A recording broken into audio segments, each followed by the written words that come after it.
bidang Ubudiyah. Ada 7.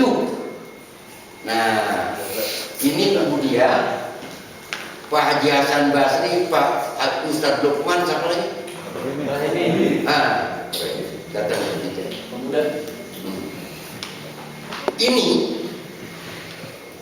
Ubudiyah ada punya 7 bidang, bukan kegiatan ini, salah saya ngomong kegiatan. Ini ada tugas studi poso, tupoksi, yang nanti dalam kaitan program kerjanya, ya harus mempunyai pandangan, patokan, semacam kalau ini adalah, kalau bahasa dulu, zaman dulu, ini GBHS, garis besar haluan udara. Jadi pandangannya di sini,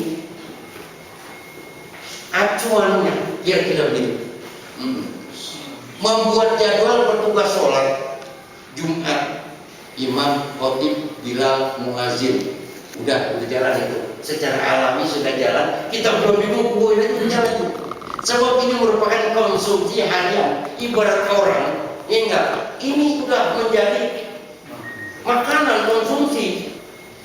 Masih nilai banyak kurangnya. Kira-kira perlu dipertimbangkan. Lama lagi bahasa itu. Oh ini bagus. Itu lu ngambil dari mana supaya jauh. Nah, bagus juga. Tapi jangan dilihat jauhnya. Kualitasnya bagaimana? Jangan dilihat jauhnya gitu. Nah, lama lagi kita dalam memikir begitu bahas. Makanya udah saya gosrek aja udah. Kenapa permasalahannya itu waktu kepentingan ini? Kalau sampai Jumat aja kagak ada dibahas, khotibnya loh urusannya gawat itu ya. Nah, ke depan alhamdulillah kita ada kemajuan. Khotibnya kita ada kemajuan. Cuman yang perlu, ya nggak usah mulai aja. Hati saya pun sama apa yang diucapkan beliau. Sampai saya tadi saya nanya mau Wahyu, nggak tahu ternyata. Kemarin khotib dari Depok, itu khotib dibayar berapa duit? Nggak tahu kan saya. Nah sekarang jangan saya gaya sistem bayar angkot supir bus jauh dekat sama, saya bilang itu kira-kira. Terus dia pakai atau enggak? Jangan dia supir kemudian naik dia juga, dibayar supir doang, dia bilang dia supir juga naik juga, lain lagi, gitu. Jadi artinya apa? Pemahaman ini. Dan ini harus dirapatkan bukan di sini. Yang penting kita sepakati. Kalau menurut saya contohnya Ubudiyah, ada usulan bahwa peningkatan kualitas khotib dan juga peningkatan kesejahteraan khotib. Keren kira-kira. Bagus nggak? Dan juga perhatikan itu apa? Kesejahteraan muazin bilal. Sementara ini kan yang azan pengen suaranya bagus, orang dikasih uang rokok juga kagak. Misalnya, padahal sih dikasih enggak, sekali azan cepet. Capek, cepet ini. Tapi karena itu ibadah, saya dengar gak ngeluh tuh luar biasa, ikhlas ya, ikhlas. Nah itu perlu pemikiran bersama, dan itu pun menjadi keputusan sini. Kita ketok palu, tindak lanjutnya nanti di kampung. Nah, nggak kita bahas di sini. Mau dibayar berapa duit? Kok lama lagi? Urusan ngomong buat dia nggak selesai semalam, nggak selesai tadi semalam. Ya, tuh. Kemudian menginformasi kehadiran petugas sholat. Tuh, diatur. Saya minta 2 hari sebelum ada khotib berhalangan kagak hadir. Jangan hari ini mau nggak gitu. Paling kagak sehari lah. Baru telepon Pak Jamil bilang minta ganti, minta cari. Kalau perlu nanti, ya enggak. Setiap Jumat itu ada asisten, khotib 1, khotib 2. Jadi apabila khotib 1 berhalangan, otomatis khotib 1 itu maju. Itu kira-kira. Tapi dengan catatan memang kita itu ya harus diatur sebelumnya, dan SDM-nya khotibnya juga harus ada jumlahnya. Itu kira-kira. Makanya perlu adanya tambahan. Saya setuju ambil dari masjid, misalnya dari wali kota, dari Jakarta Utara, dari mana-mana, karena Dewan Kumpulan Khotib Utobah Jakarta Utara. Tahu kita udah bergabung kok belum ya? Itu coba gimana caranya kita bergabung. Dengan kita bergabung, kita nanti akan dapat tuh brosur apa namanya, tanda-tanda nggak apa-apa, walaupun bayar berapa duit. Dan bisa melewati dapat, nanti dari sana juga dapat. Hebat. Itu udah mencerminkan kemakmuran masjid. Masjid jemaah yang udah hadir situ datang, ada baca khutbah hari ini mau naik judulnya, wah ini bagaimana kemajuan masyarakat ini kan gitu. Macam-macam judul di situ. Pengkajian tentang Quran dan hadis di situ. Jadi kita apa? Jadi ada peningkatan gitu. Itu tugas kuliah. Kemudian udah itu menyiapkan khotib, sudah mengumumkan petugas, sudah kemudian menyampaikan maklumat informasi. Nah ini kenapa? Makanya kita ada penambahan. Saya usulkan, saya mau kepada Pak Haji Hamid itu masuknya itu Ustaz Rohimi di Budia. Kenapa dia dimasukin di Budia? Supaya tambah personil, tambah anggota. Kenapa? Dia yang nanti yang memberikan informasi, memberikan laporan, baik masalah kepentingan dunia maupun kepentingan urusan bendahara. Nanti lewat Ubudiyah, ya, informasi. Jadi informasi DKM, informasi kemakmuran masjid.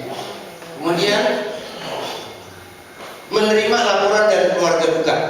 Jadi kalau ada orang yang meninggal, ya, judulnya tanggung jawab itu, ya, terlepas yang sempat nanti yang ada di situ. Ada yang memaji Basri di situ, dia enggak. Nah, ingat nih, kalau saya lihat masih ada perlu penambahan pemahaman bukan pemahaman. Supaya lebih ini orang untuk mengumumkan orang yang meninggal. Saran saya, jangan satu kali saja. Ya, jangan satu kali saja. Dan kata-katanya, salamnya yang jelas. Siapa bin siapa, kan gitu kira-kira. Kemudian ya umur berapa tahun, meninggalnya karena apa, misalnya meninggalnya di mana itu, ya, umur meninggalnya di mana. Nah, paling kagak itu nanti kita buat di situ format untuk laporan pengumuman jenazah yang meninggal. Jadi jangan istilahnya apa, udah sekali ngomong misalnya pelan, speakernya juga rada-rada serak, itu kira-kira. Nah, dari masjid ke rumah itu kan jauh tuh. Kadang-kadang nggak kedengeran orang mukmin, orang mati itu, meninggal, kucing mati, meninggal, ya. Paling tidak di situ ya diulangin lagi, ya diulangi lagi. Dan terakhir setelah itu ada kata-kata kirimin Fatihah kepada keluarga, kepada almarhum, ya. Doain dan dibacain Fatihah. Minimal 2 kali nama orang itu disebut, sekali udah selesai diulangin lagi. Jadi jelas orang mendengarnya juga enak. Nanti kita pelan-pelan apa yang menjadi kekurangan kita ini demi kemajuan kita semua bersama. Kemudian menyiapkan acara sholat jenazah. Di sini kan memang urusan dia sholat, menyiapkan sholat jenazah dalam arti begini, dan pelepasan, ya. Mau disolatin di masjid itu muasid memang sudah ada, sudah siap. Cuman dalam arti gini, nyiapin siapa yang menjadi imam, koordinasi sama keluarga duka, kira-kira ada enggak dari keluarga almarhum. Ditanya, ada nggak yang menjadi imam dari keluarga almarhum? Ada nggak yang mau ngasih sambutan pelepasan jenazah dari keluarga almarhum? Itu yang dimaksud. Nanti jadi nggak langsung main diserobot sama Ustadz Rohimi, gitu kira-kira. Padahal ini dari keluarga dia mau ngomong, dia mau ini, dan ngomong itu yang simpel, tepat, nggak usah bertele-tele, nggak usah muter-muter. Nah, di situ bukan anunya, mama harus cepat-cepat diurus, cepat-cepat diberangkatin. Kelamaan juga jenazah ngambek itu sehingga jadi nggak ngomong. Gitu kira-kira. Persoalannya apa? Jadi inti koordinasi dengan pihak keluarga duka. Dari mulai ngomongin, kemudian kalau memang mau disolatin, siapa yang mau jadi imam, kalau nggak ada kita siapin gitu dari pihak Muhammadiyah. Siapa yang kira-kira yang bersedia ini gitu. Tanya koordinasi sama ketua Muhammadiyah. Dan ketua Muhammadiyah yang mengatur kira-kira itu. Kemudian tidak lanjut, udah selesai. Mas Bob nambah lagi membacakan talqin di makam. Nah, ini perlu sebentar ini kita lihat soal kasihan ya. Mungkin mungkin di sini ada yang ada pakai aliran baca talqin apa enggak, pokoknya kita baca talqin ya, semua baca, kecuali kalau Pak Asmi itu mungkin turun ruang ya. Pak Asmi dia nggak baca talqin ya.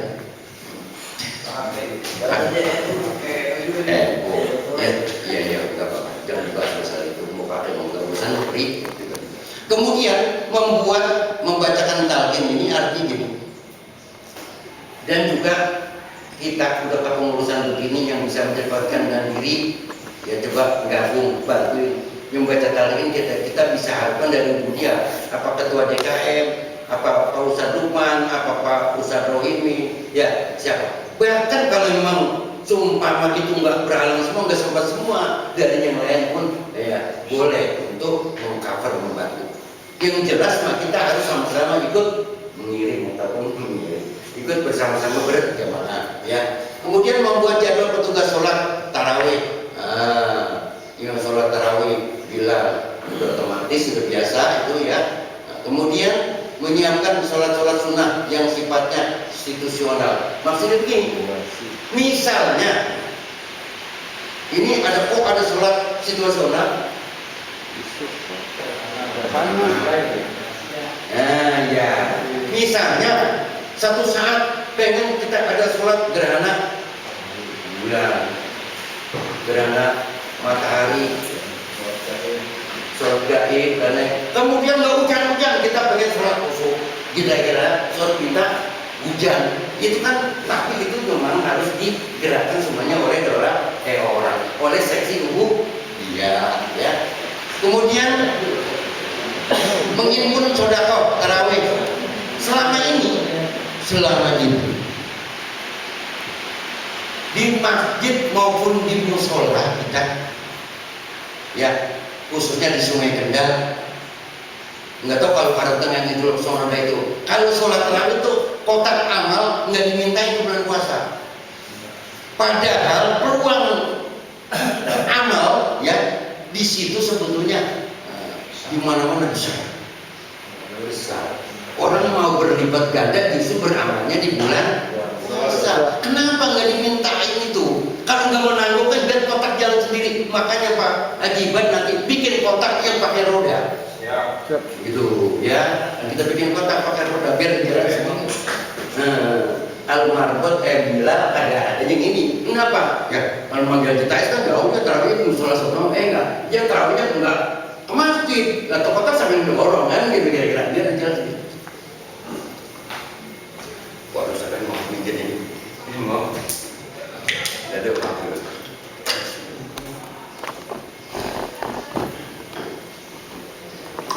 Kemudian